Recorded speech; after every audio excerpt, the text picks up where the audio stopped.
so that we could forge a united team that delivered victory to us on the 9th of August.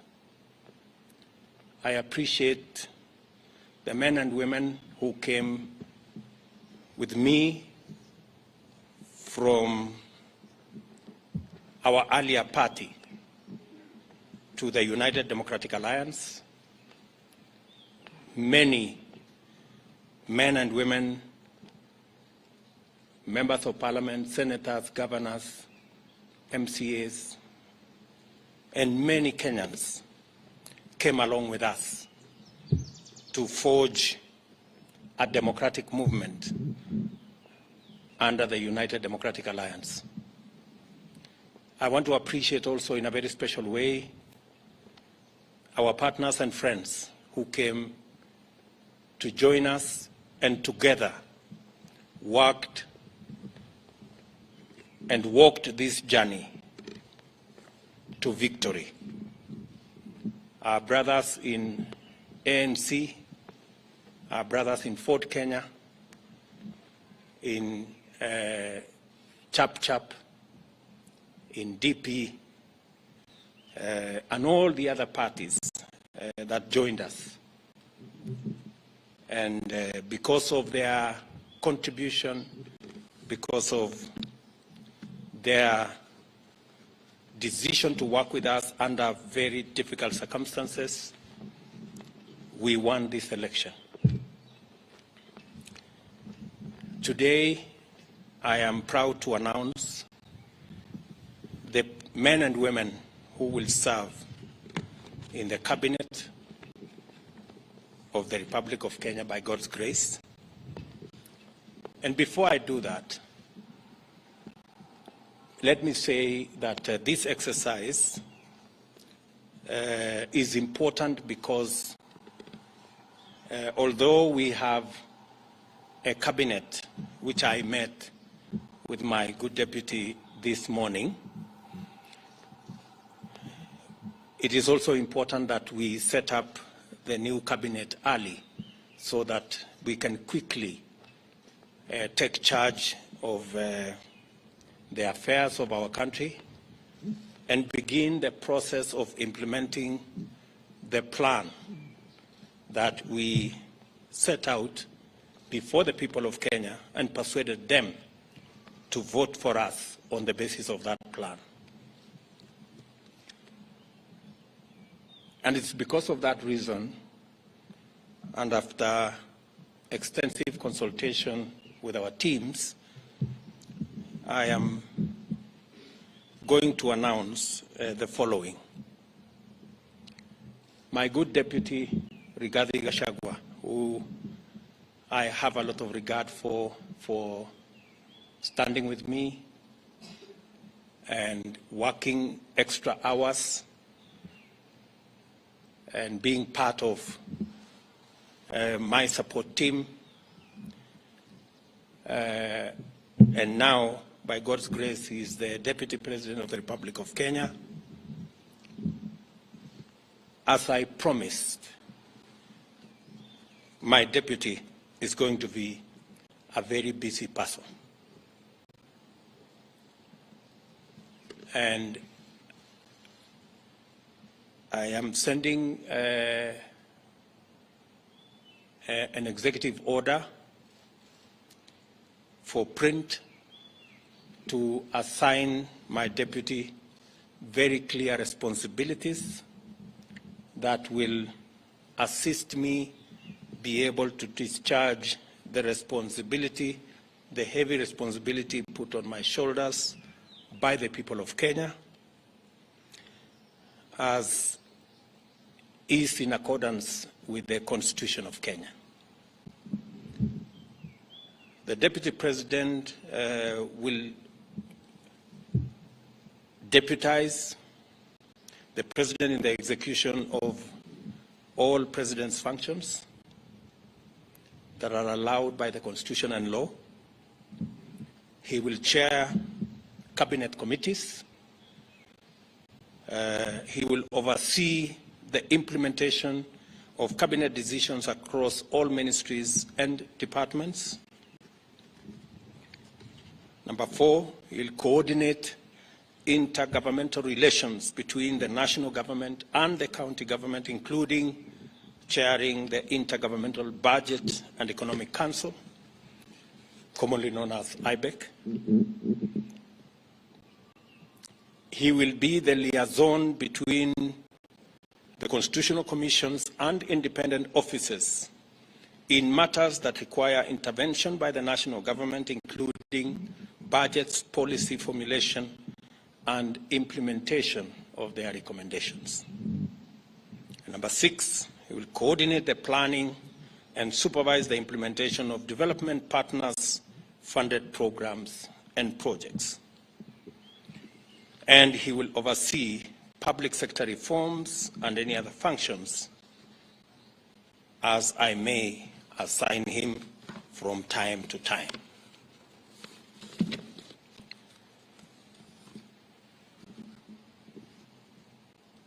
We have again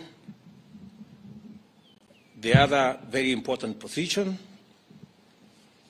and that is the position of the Prime Cabinet Secretary. And I have appointed my brother, Wycliffe Musalia Mudavadi, into that office. That office is probably the most senior office after the office of the President and Deputy President. And I have set out functions for that office. He will assist the President and Deputy President in the coordination and supervision of government ministries and state departments, in liaison with the ministry responsible for interior and national coordination, oversee the implementation of national government policies, programs, and projects. Number 3, he will chair and coordinate national government legislative agenda across all ministries and state departments in consultation with and for transmission to the party coalition leadership in both National Assembly and the Senate. He will facilitate interministerial coordination of cross-functional initiatives and programs. He will also coordinate, number 5, and supervise. He will coordinate and supervise the technical monitoring and evaluation of government policies, programs, and projects across ministries, and of course perform any other functions as I may assign him from time to time. The other appointments I have made this afternoon are appointments of ministers. The Minister for Interior and National Administration, the Honorable Professor Abraham Kithure Kindiki. The Minister for National Treasury and Planning, Professor Njuguna Ndung'u.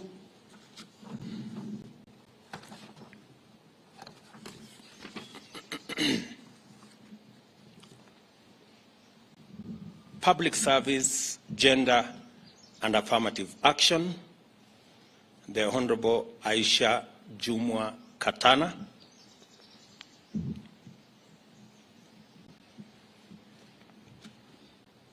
Ministry of Defense, the Honorable Aden Bare Duale. Ministry of Water, Sanitation and Irrigation, the Honorable Alice Mudoni Wahome. Minister for Foreign Affairs and Foreign and Diaspora Affairs, the Honorable Alfred Mutua.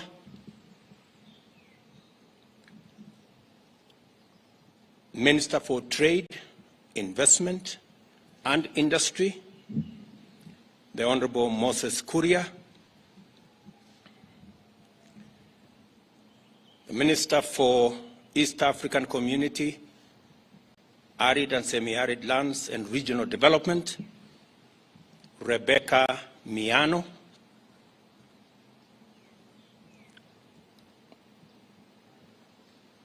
Minister for Roads, Transport and Public Works, the Honorable Onesimus Kipchumba Murkomen,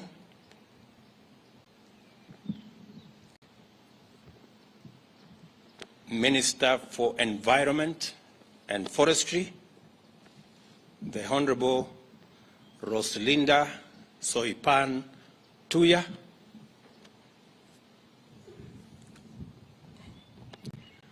Minister for Lands, Housing and Urban Development, Zakaria Mwangi Njeru, Minister for Tourism, Wildlife and Heritage, the Honorable Penina Malonza, Minister for Agriculture, Livestock and Livestock Development, the Honorable Franklin Mithika Linturi,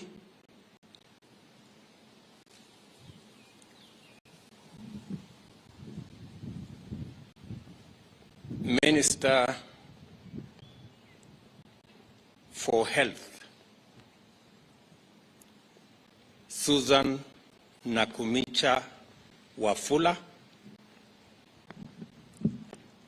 Minister for Information, Communication and Digital Economy, Mr. Eliud Owalo,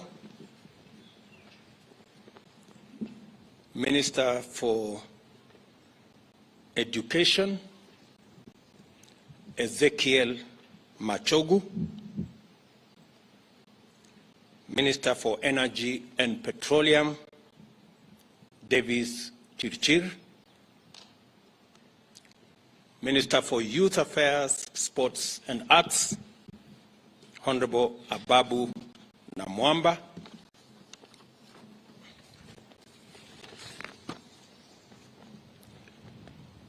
Minister for Cooperatives and Micro, Small and Medium Enterprise Development, Simon Chelugui, Minister for Mining, Blue Economy and Maritime Affairs, Salim Mvuria, Minister for Labor and Social Protection, for Florence. I have also made the following cabinets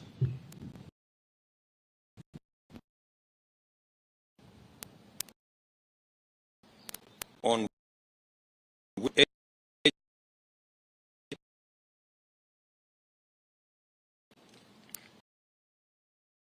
advisor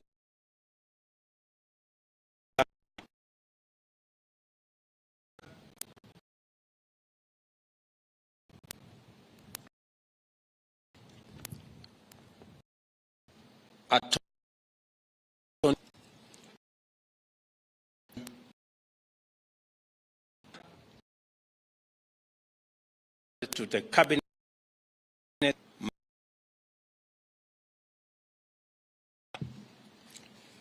Those are the appointments I have made this afternoon.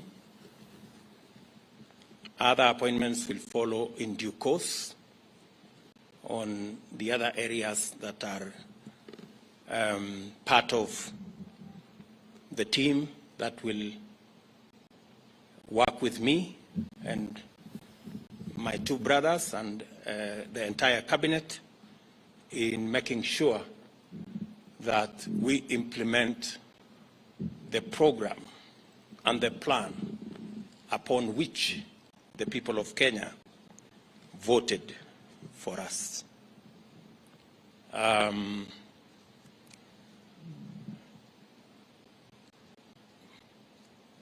This afternoon also,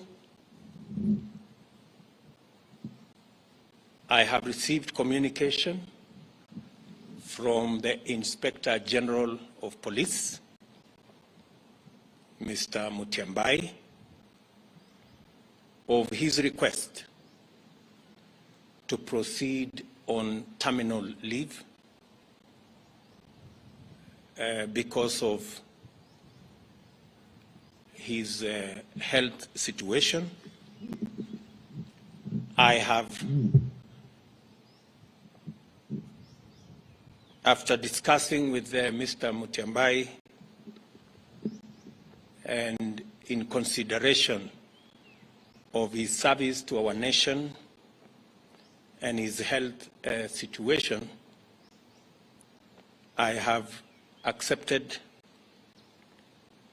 that Mr. Mutyambai will proceed on terminal leave on the 6 months that he still has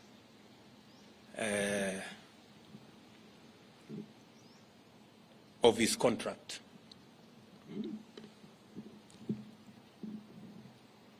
I have also received the resignation of the Director General of CID,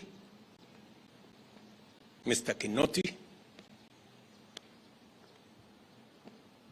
and I have transmitted the same to the National Police Service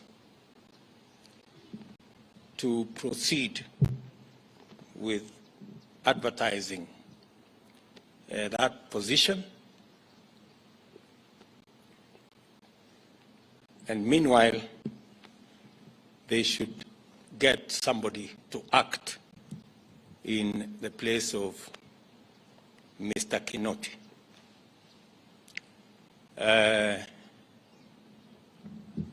Some consultations were going on. I wanted to confirm whether the gentleman I want to propose for Parliament to consider as the next Inspector General are concluded. Is there somebody? Get me Kinywa. Get me Kinywa. Bring the.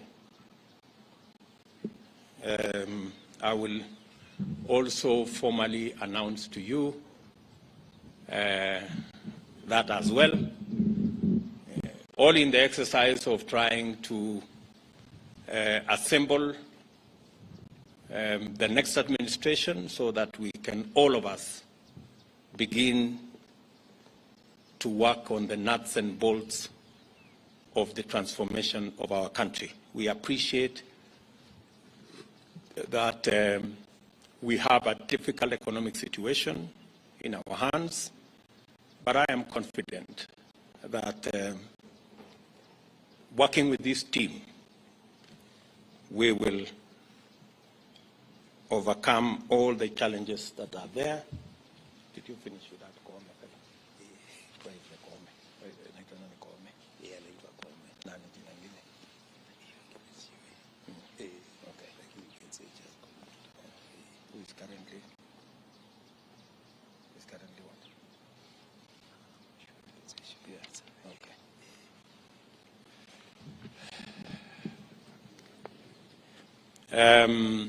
Once I conclude my consultations with the